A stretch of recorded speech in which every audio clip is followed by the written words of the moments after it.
자, 어디를 가나 사람이 모이면 갈등을 하게 되죠. 갈등, 충돌이 일어납니다. 대립이 일어나죠.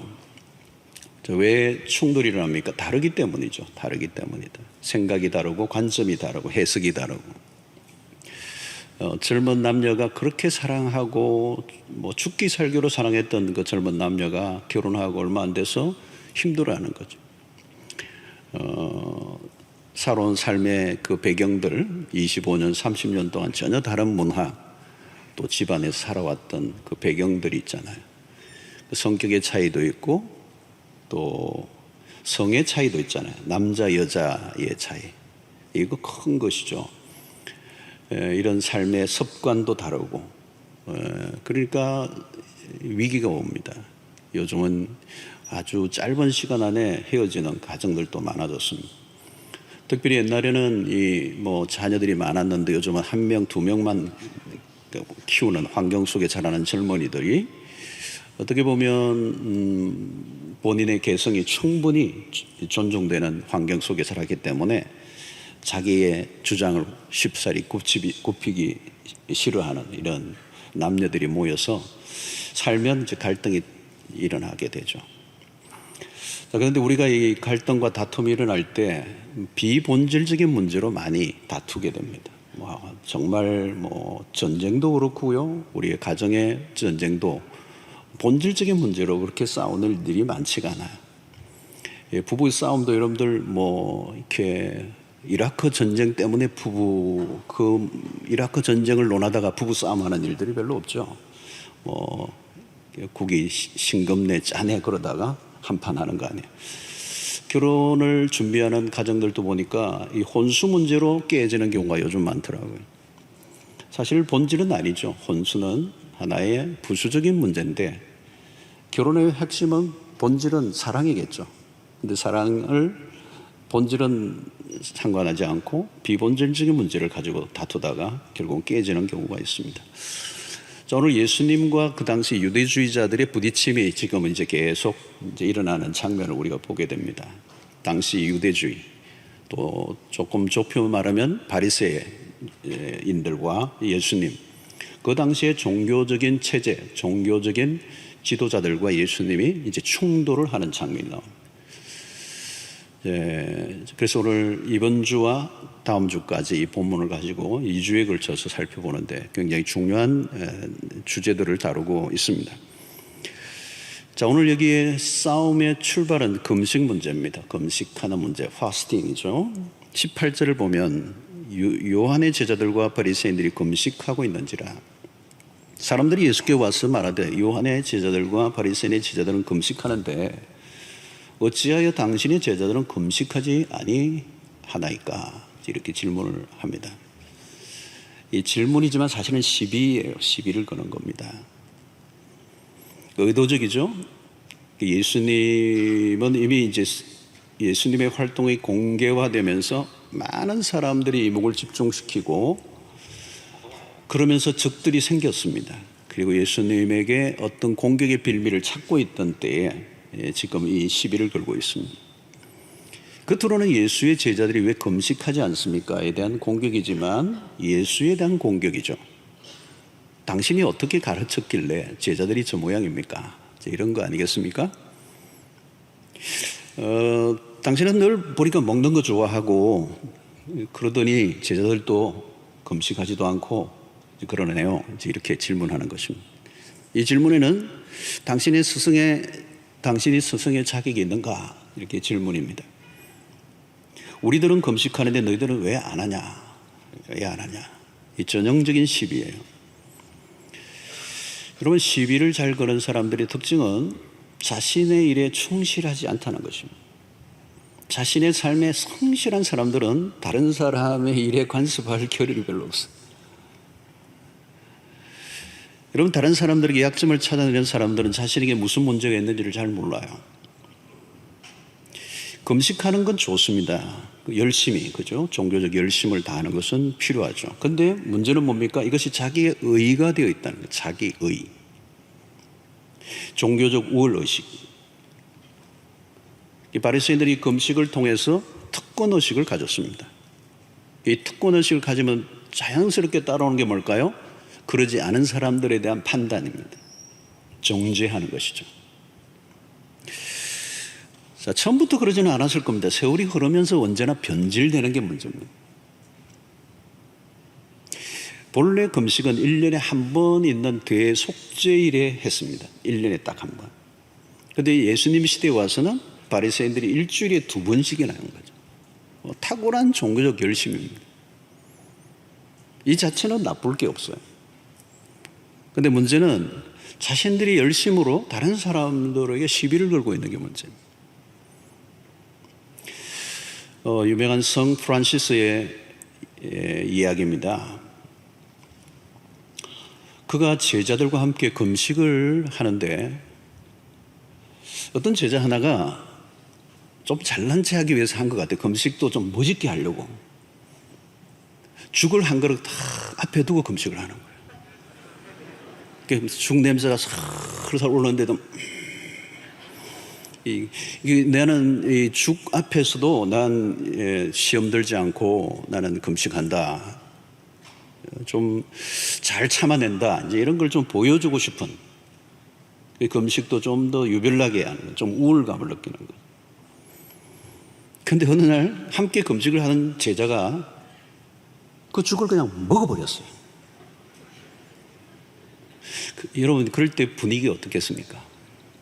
전부 다 눈이 옆으로 쫙 노려보면서 인간도 아니라는 투로 모든 제자가 그 죽을 먹은 사람을 향해 쫙 째려보는 것입니다. 이때 스승인 프란시스가 한 일이 뭐냐면 그 금식하다가 죽 먹은 그 친구를, 제자를 책망한 게 아니고 프란시스가 같이 죽을 먹은 거예요. 스승이 죽을 먹으니까, 금식을 다 하다가 스승까지 죽을 먹으니까 이 비난을 하던 아주 눈총을 보내던 이 제자들이 갑자기 머쓱해진 거죠. 프란시스가 왜 이 금식을 하던 가운데 죽을 먹은 제자를 책망하지 않고 함께 죽을 먹었을까요? 많은 그런 메시지를 시사하고 있는 것입니다. 금식을 왜 하느냐는 거죠.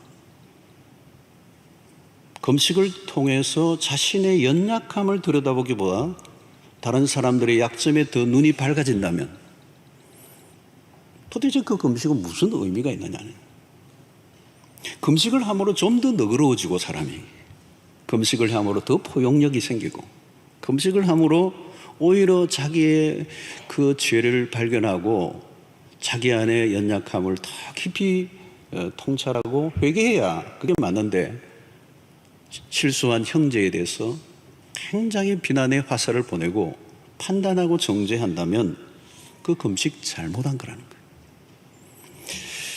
자, 요한의 이 제자들과 바리새인들의 이 금식으로 인해 일어난 이 문제도 마찬가지예요.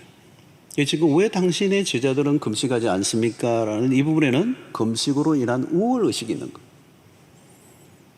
이것이 바로 전형적인 바리새인들입니다. 우리는 무엇을 하느냐보다 항상 염두에 둬야 되는 것은 그 일을 하는 동기입니다. 동기. 아무리 대단한 일을 한달지라도 잘못된 동기가 있다면 그건 의미가 없어요. 자, 여러분, 그리스도의 신자의 동기는 언제나 십자가입니다. 항상 우리는 그곳에 십자가의 정신이 있는가, 우리가 아무리 선한 일을 해도 그 선한 일을 통하여 십자가로 가까이 가야 돼요. 십자가가 무엇입니까? 십자가는 죽는 것이고 묻히는 것이고 사라지는 거예요. 자기의 선행을 드러내려고 해서는 안 된다. 자기의 공로를 드러내고 자기의 의의가 강조되면 십자가로부터 멀어지는 것입니다. 우리는 수고하고 땀을 흘리고 희생하는 것까지는 잘해요. 근데 그 다음이 문제예요. 내가 수고한 자리에 십자가가 남아있어야 가장 안전한 삶인 줄로 믿습니다. 이 십자가가 남아야 돼요. 우리 교회도 보니까 45년의 역사 가운데 아름다운 헌신을 하신 분들이 참 많습니다. 여러분, 이런 건물도 그렇지만 뭐 모든 것, 오늘의 역사까지 많은 성도들이 눈물, 땀, 헌신, 희생, 헌금, 어마어마한 것 같아요. 예, 어마어마한 것. 그런데 이렇게 은혜롭게 온 것은 그 수고 헌신을 알아가려고 소리치지 않고 조용히 묻혀지는 거죠. 예, 여기도 그런 분들이 앉아 계세요. 정말 헌금 많이 하고 헌신을 많이 한 사람들이 조용한 교회. 그러면 건강한 교회인 것이죠. 왜냐하면 거기에는 십자가가 있기 때문에. 금식이라는 고난도의 종교적 수행을 했다면 사람이 달라져야 정상이에요. 이전보다 더 부드러워져요. 더 품이 있는, 더 아름다운. 그런데 금식할수록 더 날카로워지고 공격적이라면 금식을 안 하는 게 낫다. 새벽기도 철학을 열심히 한 사람이 안 하는 사람들을 정죄한다면 차라리 안 하는 게 훨씬 낫다. 그렇다고 이런 설교를 들으면서 난 철학기도 안 해, 새벽기도 안 해, 그 얘기가 아니죠. 여러분, 신앙생활이 잘못 세팅되어 있으면 열심히 할수록 그 열심히 자기 의와 자랑과 공로가 되어서 하나님으로부터 멀어질 수 있다는 것을 오늘 이 본문에서 가르쳐주고 있습니다. 여러분, 이전에 한국 교회 안에서도 40일 금식하신 분들이 참 많았어요. 목사님들 가운데도 많았어요. 여러분, 40일 금식이 단식인데요, 물만 마시는 겁니다. 완전히 물도 안 마시는 금식도 있긴 한데 그건 오래 하면 죽죠. 그런데 40일도 마찬가지, 단식도 40일 금식은 어렵습니다. 하다가 정신적인 쇼크가 온 분들도 계시고요. 그리고 어떤 분은 죽기도 했습니다. 40일 금식 어려워요. 근데 더 어려운 게 있습니다. 여러분, 40일 금식한 것보다 더 어려운 게 있어요. 금식하고 난 다음에 밀려오는 교만입니다. 교만. 나 40일 금식한 사람이야.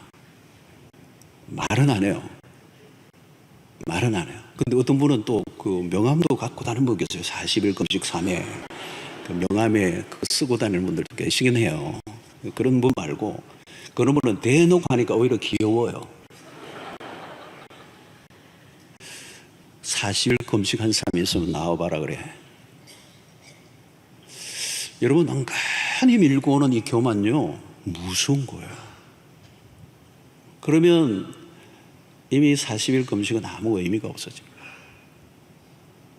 여러분, 음식을 거부하고 정욕을 억제는 했는데 금식으로 인하여 일어나는 교만은 꺾지 못할 때가 많아요.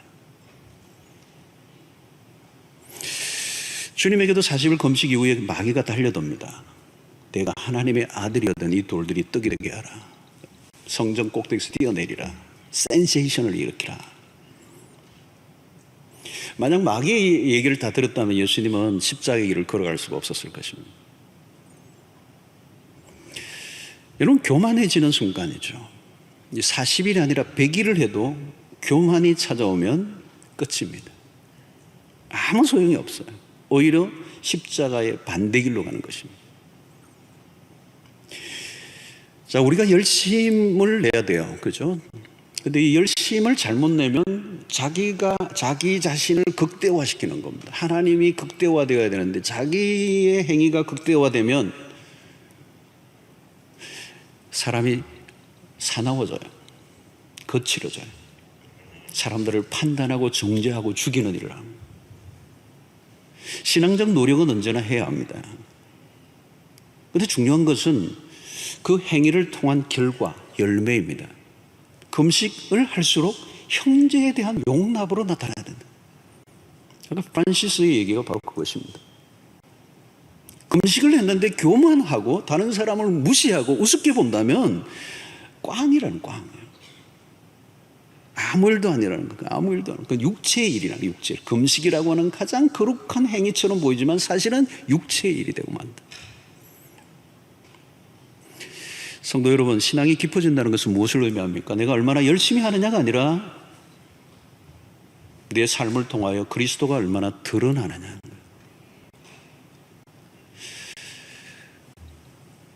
자, 오늘 주님은 산상수훈에서 이미 예수님 시대의 이 금식이나 신앙적 행위가 종교적 노력들이 변질되어 있다는 것을 알려주십니다. 그래서 산상수훈에서 마태복음 6장 16절로 17절에 보면 이렇게 말씀하십니다. 금식할 때에 너희는 외식하는 자들과 같이 슬픈 기색을 보이지 마라. 그들은 금식하는 것을 누구에게 보이려고요? 사람에게 보이려고. 사람에게 보이려고 하는 순간 그 금식은 실패. 얼굴을 흉하게 한다는 거예요. 나 금식하고 있어요. 지금 4일째예요. 5일째예요. 막 서놓은 거예요. 내가 진실로 너희에게 이르노니 그들은 자기 상을 이미 받았느니라. 너는 금식할 때 머리에 기름을 바르고 얼굴을 씻으라. 금식하는 표를 내지 마라. 얼마나 열심히 하느냐보다 왜 하는가를 물어야 돼요. 모든 것입니다. 우리의 신앙의 모든 행위입니다. 그래서 바리새인들은 겉으로는 금식이었지만 실상은 심각한 위선을 행했습니다. 그래서 금식을 통하여 자기를 과시하는 종교적 우월의식이 더 깊어져 갔습니다. 여러분, 이 금식, 곡기를 끊는 거 이거 어려운 것입니다. 사람 목에 힘이 나잖아요. 그런데 안 먹는다는 거 상당한 종교적 수행이에요. 사실 여러분, 금식에 유익한 점이 많습니다. 우리가 얼마나 정욕적이고 탐욕적인 삶을 살고 있는지 몰라요. 요즘과 같이 막 흘러 넘치고 막 넘쳐 흐르고 막 사람들은 다 포만감에 빠져서 TV만 틀면 먹는 프로가 얼마나 많은지. 이게 해외에도 다 알려주더라고요. 외국 사람들도 먹방이라, 한국 먹방이라. 자, 여러분, 우리는 먹는 것을, 이 몸이 원하는 것을 거부하기 참 어려운 세상을 살고 있습니다. 저녁밥 다 먹고 이제 더 이상 아무것도 안 먹기로 굳게 결단하고 양치질까지 다 끝냈는데 어느 순간 보면 목류병 환자처럼 나도 모르게 먹고 있는 거예요. 식탐은 음식만의 문제가 아니고 영혼의 문제입니다. 자세히 보세요. 여러분, 먹는 문제만이 아니에요. 육체에 먹는 문제만 아니고 그 문제가 영혼과 연결되어 있어요. 내가 늘 욕망하고 원하는 것을 채워야 하는 구조에 익숙해지면 우리는 무슨 일이 벌어질지 몰라요. 그래서 우리는 적당하게 제동을 걸어야 되고 욕구를 억제하고 우리의 영적인 관심을 돌리는 이 노력을 해야 되는 거죠. 그렇다면 당연히 금식을 통해 자기를 부인하는 훈련을 해야 돼요. 근데 자기 부인을 하지 않고 자기를 강화하고 자기를 과시하고 자기를 극대화하고 자기를 만족시키는 도구로 이 금식을 사용했다는 거예요. 그래서 자아의 죽음이 아닌 자아를 더 강화하는 도구로 금식을 사용하고 있어요. 자, 이 금식을 하지 않은 것으로 인한 시비를 거는 그들에게 우리 주님이 하신 답이 이것입니다. 19절로 20절의 말씀이죠. 예수께서 그들에게 이르시되 혼인집 손님들이 신랑과 함께 있을 때 금식할 수 있느냐? 신랑과 함께 있을 동안에는 금식할 수 없느니라. 그러나 신랑을 빼앗길 날이 이르리니 그날에는 금식할 것이니라. 여러분, 이 말씀은 우선 주님이 금식 자체를 반대하지 않으셨다는 거예요. 주님도 금식을 하셨잖아요. 특별한 목적을 가지고 금식하는 것은 매우 유익합니다. 그런데 중요한 것은 주님은 시기를 지금 얘기하고 있는 거예요. 주님은 지금 잔치집이 열린 잔치집과 같은 상태를 비유하고 있습니다. 신랑과 함께 있는 동안은 기뻐하는 날이다. 신랑을 빼앗기는 날이 올 것인데 그때 금식하면 된다. 바로 이것은 예수 그리스도의 십자가를 염두에 둔 얘기죠. 지금은 새로운 시대가 왔다는 겁니다. 신랑이 왔다는 신랑 대신 그리스도가 왔고 이제 그분과 함께 기뻐하고 축하해야 할 시간이에요. 여러분, 때가 참 중요한 거죠. 때. 지금이 무슨 때냐? 여러분, 아무리 좋은 말이라도요, 때에 맞아야 그게 좋은 말이에요. 잔치집에서도 때에 맞게 행동을 해야 되는 거예요. 잔치집에 가는데 상복 입고 가가지고 잔치집 구석에서 탁 어두운 얼굴로 누가 뭐 주면 안 먹습니다. 분위기 다 깨는 거잖아요. 여러분, 사실 그 당시의 종교적 분위기가 그랬습니다.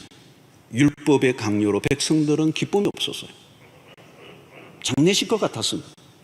웃음기가 전혀 없는 아주 경직된 그 종교적 분위기. 이제 그리스도가 오셨어요. 새 시대가 열렸다는 거죠. 자, 그것을 가장 잘 알려주는 사건이 요한복음 2장의 가나의 혼인잔치집의 이야기입니다. 상징적인 의미가 있는 사건인데요, 이 잔치집에 문제가 생겼어요. 그게 2장 3절이죠. 포도주가 떨어진지라. 여러분, 포도주가 잔치집에 떨어졌다는 말은 이 포도주 자체가 기쁨을 상징합니다. 그런데 잔치집이 뭐예요? 기쁨이 넘치는 곳입니다. 그런데 포도주가 없다는 거예요. 떨어졌다는 거예요. 그러니까 이것은 당시의 종교적 상황을 잘 묘사하는 겁니다. 의무만 있고 규정을 딱딱하게 지켜내는 과중한 조항들을 지키느라고 힘겹게 살아가고 있는 그 당시의 상황, 기쁨이 바닥이 나버립니다. 그래서 2장 6절에 거기에 유대인의 정결 예식을 따라 두세 통 드는 돌 항아리 6이 놓였는지.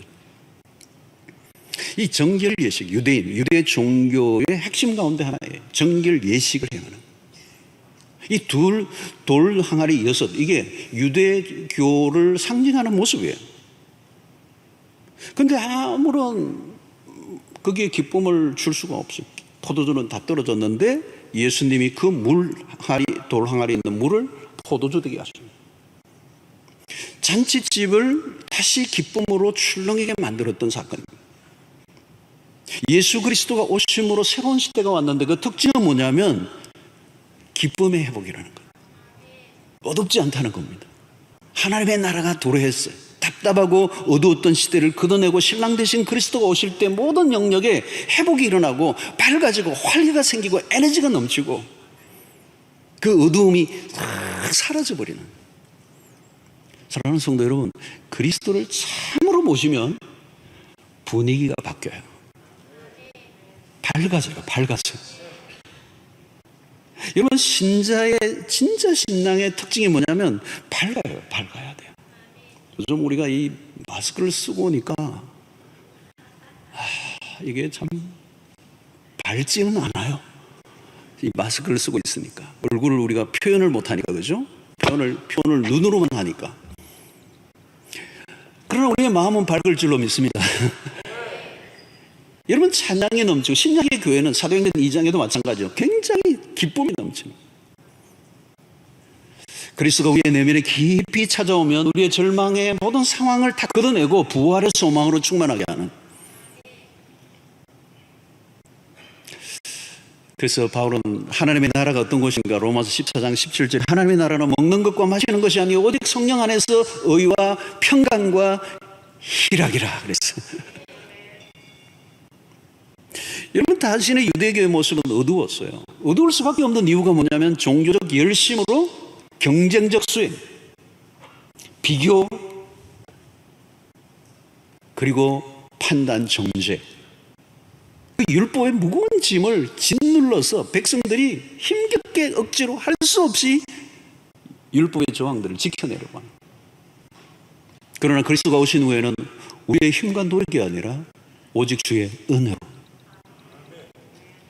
더 이상 비교할 이유가 없어요. 나는 나대로, 내 있는 그대로 주님은 받아주시고 나를 사랑하시기 때문에 내가 그 하나님의 사랑을 받기 위해서 뭔가를 해야 될 어떤 일도 남아있지 않는 죄인 모습 그대로 나를 사랑하시고 나를 받아주시는. 그래서 혼인집에 손님들이 신랑과 함께 있을 때 금식하면 되느냐? 지금 주님이 그 답변을 하신 거죠. 근데 당시 바리새인들은 금식을 할 때 어두운 얼굴을 하고 그나만 얼굴을 하고 그게 거룩이라고 생각한 거죠. 금식할 때 온몸에 표를 내고 있었어요. 알아달라는 거예요. 성도 여러분, 인간의 죄성이요, 얼마나 쉽게 자기 자신에게로 향하는지 몰라요. 우리는 다른 사람을 끊임없이 비난하고 나를 극대화합니다. 그러니까 다른 사람을 비난할 때 특징이 뭐예요? 나는 다르다라고는. 그래서 신앙의 이름으로 열심을 내지만 그의 하나님의 나라를 방해할 수 있다는 사실을 전혀 인식하지 못하는 단계로 변질된 것입니다. 자, 오늘 이 본문 속에서 주님이 강조하시는 것은 무엇일까요? 그러면 무엇보다도 본질의 문제라는 거예요. 금식이 신앙의 본질이 아니라는 겁니다. 여러분, 본질과 비본질의 구분이 우리의 분별력에 매우 중요한 요소예요. 무엇이 본질이고 본질이 아닌가를 정확하게 분별하지 못하면 아직 성숙에 이르지 않는다는 거예요. 성숙이란 뭐냐? 그걸 분별해낼 수 있다는 거예요. 그 당시에 바리새인들은 그 금식이 사실은 자기의 본질처럼 모든 걸 다 걸고 있는 거예요. 근데 그게 아니라는 거예요. 사실 이 금식이라는 것은 기독교 안에서만 있는 게 아니고 다양한 종교들 안에서도 있는 일이에요. 이슬람의 라마단 유명하잖아요.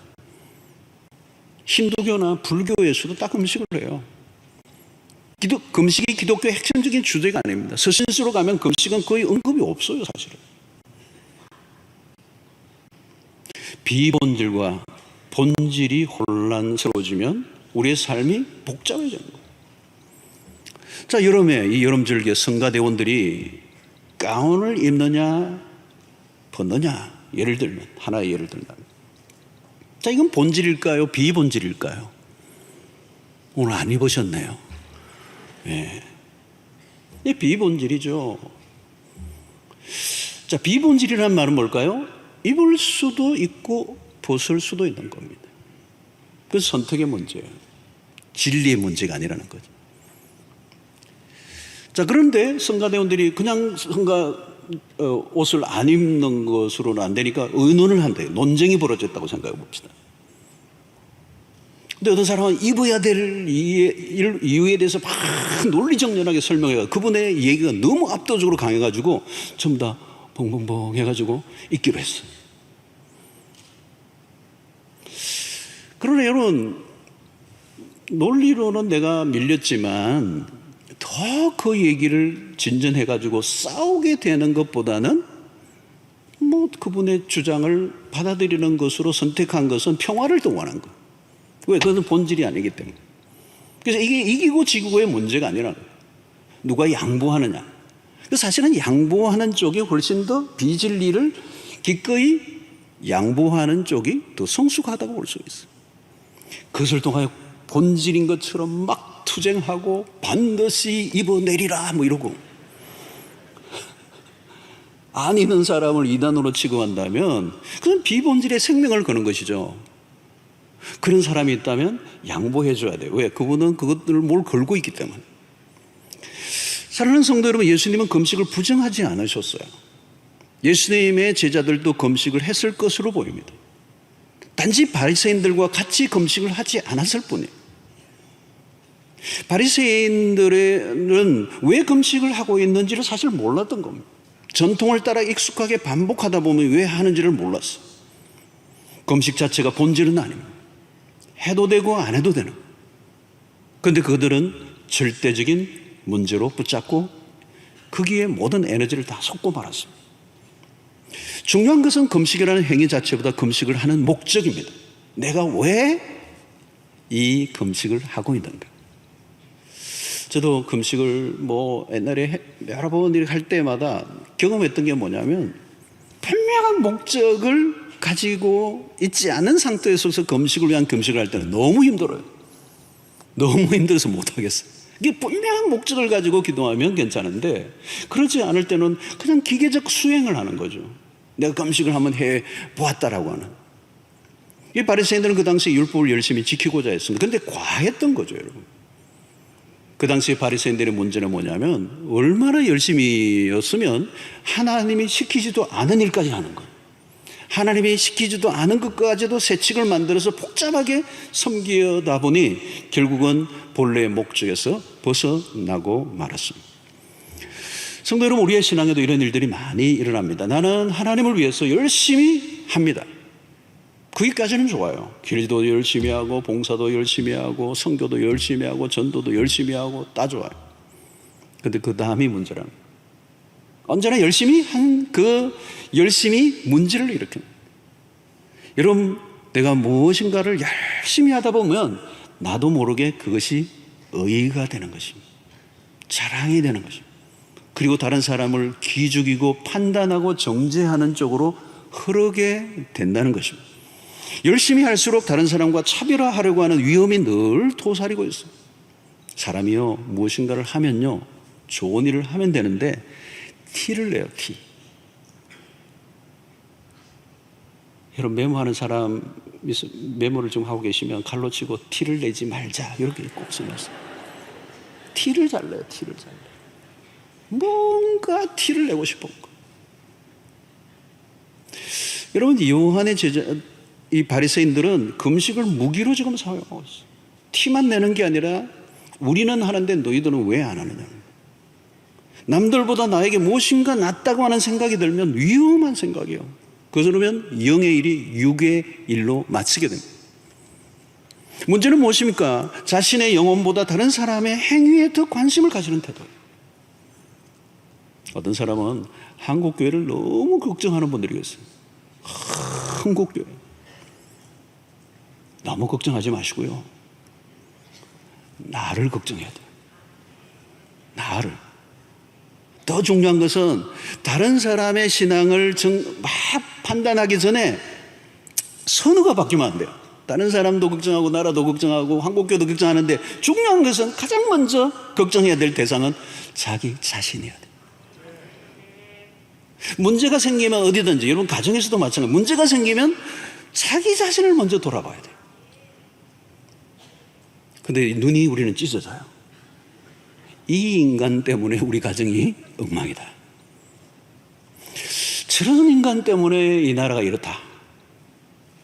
여러분, 먼저 내 안에서 문제를 찾을 줄 아는 태도가 중요해요. 예수가 저런 인간들 때문에가 아니라 나 같은 죄인을 위해 죽으셨다는 거. 오늘 장로님 기도처럼 존재론적으로 느껴야 돼요. 그게. 출발 지점은 언제나 나로부터입니다. 여러분도 모르겠어요. 교회 안에 사랑이 너무 없는 것 같아요. 여러분, 그 사랑이 없는 것 같아라고 느끼는 순간 사랑이 없는 교회에 대한 비판 의식이 아니라 내가 그러면 사랑을 위해서 뭘 할 수 있지? 이게 굉장히 자연스러운 출발이에요. 나 자신, 내가 뭘 할 수 있지? 어떤 사람은 교회가 왜 이렇게 기도를 안 해? 그러지 말고 내가 왜 얼마나 기도하고 있는지를 점검해 보는 때도. 한국교회 문제가 아니라 내가 더 문제. 그래서 항상 개혁을 얘기할 때 개혁은 나로부터. 예전에 우리 교회 우리 다른 목사님들, 젊은 목사님들을 하고 만나는 이제 일이 있고 목회에 대한 책을 하나 쓰기도 했는데요. 그게 가장 핵심 중에 하나가 이제 그거예요. 목양을 하는데 목사가 목양의 1번지는 어디냐? 목사 자기 자신의 영혼이다. 굉장히 멋있는 말이잖아요, 여러분. 그 얘기를 계속해요. 저 자신에게도 하는 말이고 우리 목사님들하고도 나누는 얘기입니다. 그래서 우리 로드맵 플러스 그 프로그램 안에도 돌았던 목사님들이 처음에 돌아가서 이 프로그램에 돌아서 여기서 뭔가를 배워서 교회를 뭔가 한번 움직여보겠다는, 한번 바꿔보겠다는 막 그 청한 꿈을 가지고 이 프로그램에 들어오세요. 수료할 때 무슨 얘기를 하느냐는 이런 고백을 해요, 목사님들. 처음에 나는 들어와서 여기 프로그램을 잘 배워서 교회를 한번 바꿔보겠다고 생각했는데 그게 아니라 내가 변해야 된다는 것을 느끼게 됐다. 이 프로그램을 받으면서 내 자신이 문제라는 것을 깨달았다. 뭐 그런 깨달음을 하고 있는 것이죠. 사랑하는 성도 여러분, 강한 신앙생활을 유지하려고 하면 바로 이런 주님이 오늘 우리에게 보여주는 이 본문을 통한 안식, 이 바리새인들이 가졌던 금식은 그 자신들을 과시하고 드러내고 그리고 자기들의 우울 의식으로 다른 사람을 판단하고 정죄하고 그래서 종교적 그 수행을 높이 하면 할수록 그들은 더 날카로운 사람들이에요. 그리고 파괴적인 사람들, 그리고 하나님으로부터 벗어나는 삶을 살았던 거죠. 그래서 우리는 금식이나 기도나 구제나 뭐 성교나 다 마찬가지요. 너무 티를 내지 말라, 광고하지 말라. 어떤 분들은 이 당시에 금식을 하기 위해서 비참하게 보이고 얼굴을 막 불행한 얼굴을 하고 나는 거예요. 그 당시 왜 그렇게 이게 얼굴이 안 돼 보이냐 그러면 금식 중이라고. 여러분, 내가 하는 일이 아무리 영적으로 숭고한 일이라도 다른 사람들을 의식하고 눈길을 끌고자 하는 마음이 들어왔다면 이미 실패해요. 아무 유익이 없다는 거예요. 우리가 열심히 하는 것도 좋지만 자신도 모르게 영적 허위의식에 찾아들고 그럴듯한 모습으로 자기를 치장하고자 하는 이 유혹을 이겨내야 하는 것입니다. 그래서 여러분, 우리가 확인해야 하는 것은 남들보다 내가 더 나은 것이 있는가를 찾아내는 노력이 아니라 내가 이전보다 이 금식을 통하여, 이 기도를 통하여 얼마나 더 속이 넓어지고 다른 사람들을 품어내는 사람으로 변화되었는가. 여러분, 이전보다 그 일을 행함으로 내 눈에 악당들이 더 많이 보입니까? 나보다 선한 사람이 더 많아 보입니까? 여러분, 은혜의 굉장히 중요한 바로메터예요. 오늘도 여러분들이 교회 들어오셔가지고 다 나보다 나은 것 같아. 그럼 은혜 가운데 있는 거지. 다 문제가 많아 보여. 죄인들이 다 모였구만. 그럼 내가 문제가 있는 거야. 내 눈이 그렇게 변질되어 있는 거야. 십자가를 통과한 사람은 나 같은 죄인이 세상에 없다는 걸 깨달아요. 나 같은 죄인이 없어요. 나 같은 죄인이 없어요. 그래서 나를 용서하신 그 하나님의 사랑과 자비를 깨닫고 울 수밖에 없는 거죠. 울 수밖에 없어요. 그때 우리는 다른 사람을 바라보는 태도가 달라져요. 십자가를 통과하지 못하면 나만 괜찮은 거고 다른 사람은 다 문제가 심각해 보여요. 손가락질하기에 바쁜 것입니다. 주님이 가장 싫어하시는 대상이 바리새인들이에요. 두려운 일은 십자가로부터 멀어지는 겁니다. 십자가가 필요 없는 순간이 되는 것만큼 심각한 상태는 없습니다. 그러면 종교만 강화되게 됩니다. 변화가 일어나는 것이 아니라 변질이 됩니다. 속의 변화가 아니라 겉모습만 가꾸는 것입니다. 여러분, 오늘 우리의 모든 신앙의 초점은 오직 무엇을 하느냐가 아니라 그리스도에게 집중해야 합니다. 지금 무엇을 하느냐보다 더 중요한 것은 누구에게 초점을 맞추고 있느냐가 확인되어져야 합니다. 바리새인들은 지금 금식 자체에 목숨을 걸었습니다. 중대한 일처럼 여겼지만 그것은 비본질이었습니다. 오직 그리스도가 누구이신지, 그리스도가 왜 오셨는지에 대해서 그들은 관심이 전혀 없었습니다. 그리스도를 중심으로 해석을 하면 모든 게 달라집니다. 금식이 중요한 것이 아니라 그리스도가 중요합니다. 그리스도에게 초점을 맞춰야 돼요. 그리스도를 놓치면 그 순간 자아도취에 빠지고 맙니다. 금식을 하면 할수록 자기 극대화로 가는 것입니다. 자신이 가장 고상한 신앙생활을 하고 있다고 착각하게 되는 것입니다. 그러면 이전보다 상태는 더 나빠지게 되는 것입니다. 여러분, 교회를 다니면서도 이전보다 훨씬 더 나빠질 수 있다는 것. 우리가 초점을 그리스도에게 두지 않으면. 오늘 우리가 예수를 믿는 이유와 깊이 연결되어 있습니다. 우리의 신앙의 길을 잃어버리지 않아요. 주님은 종교를 만들어 오신 분이 아니에요. 종교의 창시자가 아닙니다. 주님은 생명을 살리러 오셨습니다. 주님은 더 많은 규칙을 만들어 사람들을 얽어매러 오신 게 아니에요. 사람들이 만들어 놓은 그 유전과 규칙에 얽매여 있는 자들을 자유하게 하려 오신 분이십니다. 종교는 사람을 죽여요. 그리스도는 살리셔요. 종교의 영이 사로잡혀 있으면 예수를 만날 수가 없습니다. 예수가 보이지 않아요. 자기 열심에 자기가 빠져 살게 되는 것입니다. 자기 자신은, 자기의 열심은 언젠가는 지치게 되고요. 결국은 종교는 목이 마르게 돼 있어요. 그리고 그 종교의 끝은 절망을 맛보게 됩니다. 사랑하는 성도 여러분, 우리의 신앙생활에도 이제 이런 일들이 일어날 수 있음을 깨닫고 비본질이 아니라 본질을 붙잡고 살아가는 은혜가 있게 되기를 축원합니다. 내가 어디에 속해 있는가? 내가 무엇을 붙들고 있는가? 무엇에 관심을 가지고 있는가? 무엇에 그렇게 열을 내고 있는가? 무슨 노래를 그렇게 부르고 있는가? 그것이 예수님인가? 아니면 예수님과 관련된 활동인가? 누구를 따라가고 있는가? 예수인가? 종교인가? 여러분, 이 큰 주제. 내가 지금 변화되고 있는 것, 변화되지 않는 것 때문에 안타까워하고 있는가, 아니면 다른 사람의 변화되지 않는 사람들 때문에 내가 속을 끓으며 그것을 판단하고 정죄하고 있는가? 나의 말과 행위로 다른 사람을 다치게 하고 있는가, 아니면 치유하는 쪽에 속해 있는가? 여러분, 우리가 얼마나 열심히 했는가 보다 열심히 하고 난 다음 그 자리에 그리스도가 드러나는 이 건강한 신앙생활을 할 수 있게 되기를 축원합니다.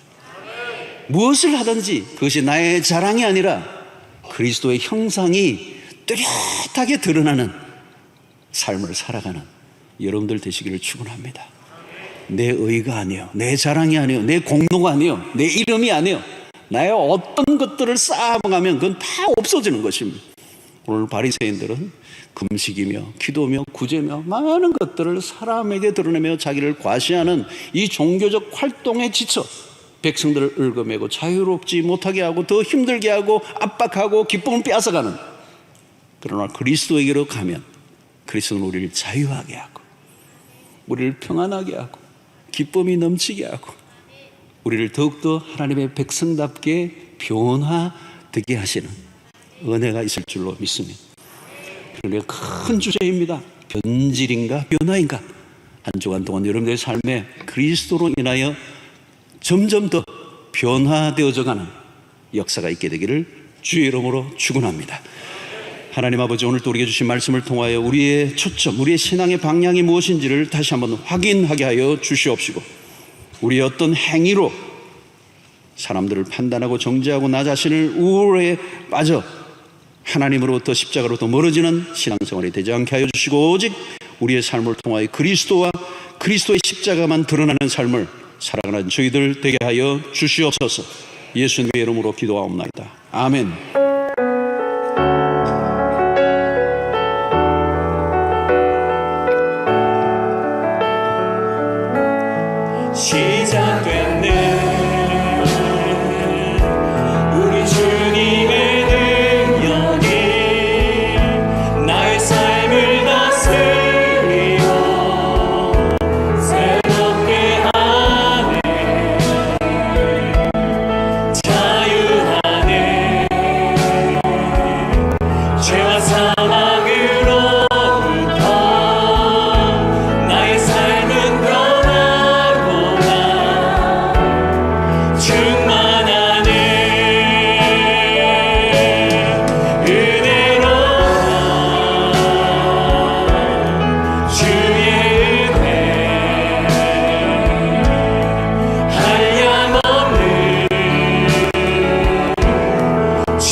감사합니다. 귀한 물질을 구별하여 주의 손에 올려드렸습니다. 하나님의 나라와 복음을 위해서 귀하게 쓰여지는 물질들이 되게 해주시고 드린 손길들을 기억하시며 우리의 모든 생업에 복을 주사 흘러 넘치게 하여 주시고 나누고 베풀고 섬기고 남는 역사가 있게 하여 주시옵소서.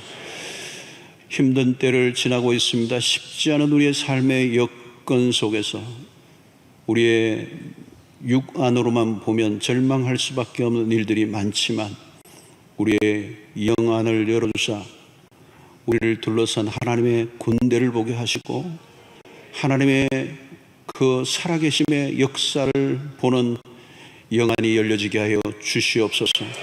하나님이 역사하시면 안 되는 일이라 되게 될 줄로 믿사오니 우리 주님의 첨사신 손길 우리의 삶의 곳곳을 만져주셔서 때를 따라 돕는 은혜로 함께하여 주시옵시고 부어지는 은혜 우리가 청량할 수 없는 그 은혜를 맛보며 매일매일 감사의 축제를 보낼 수 있도록 인도하여 주시옵소서.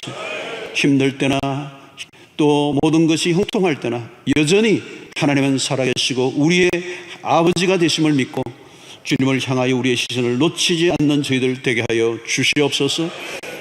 우리의 가정과 직장, 사업, 진로, 결혼, 취업 우리의 자녀들의 미래까지 주의 손에 올려드립니다. 하나님의 방법으로 놀랍게 역사하실 것을 기대하며 사는 저희들 되게 하여 주시옵소서.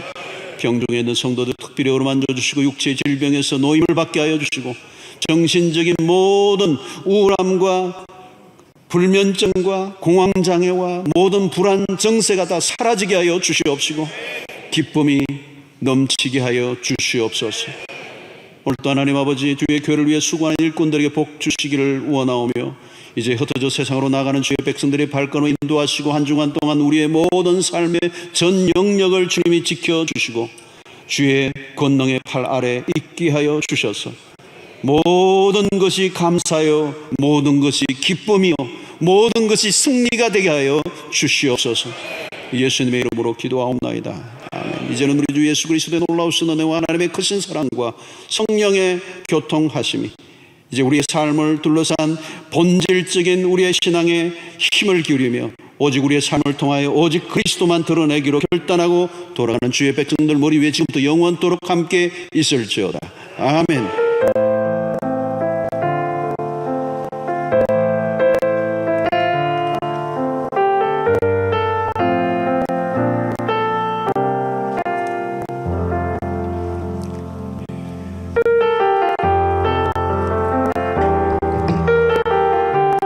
찬양하시는 동안 편안하게 기도하시고 또 여러분의 삶을 응원합니다.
예수님께서 참 기쁨이 되시리라.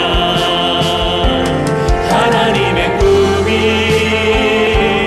나의 비전이 되고 예수님의 성품이 나의 인격이 되고 성령님의 권능이 나의 능력이 되길 원하고 바라고 하나님의 꿈이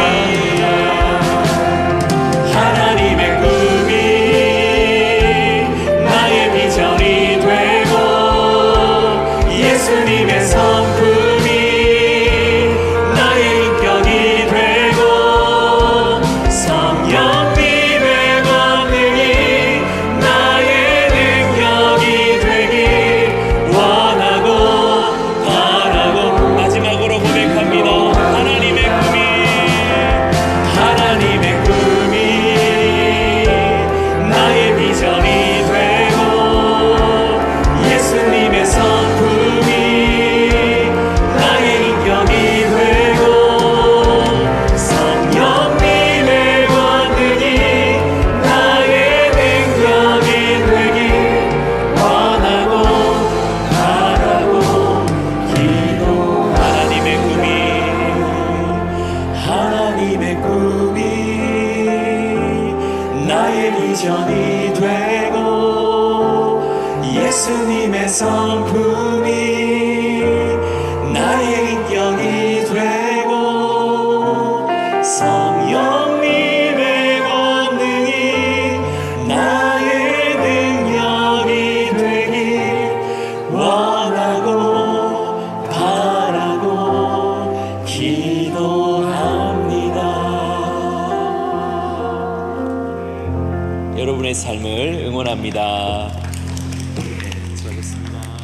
수고하셨어요.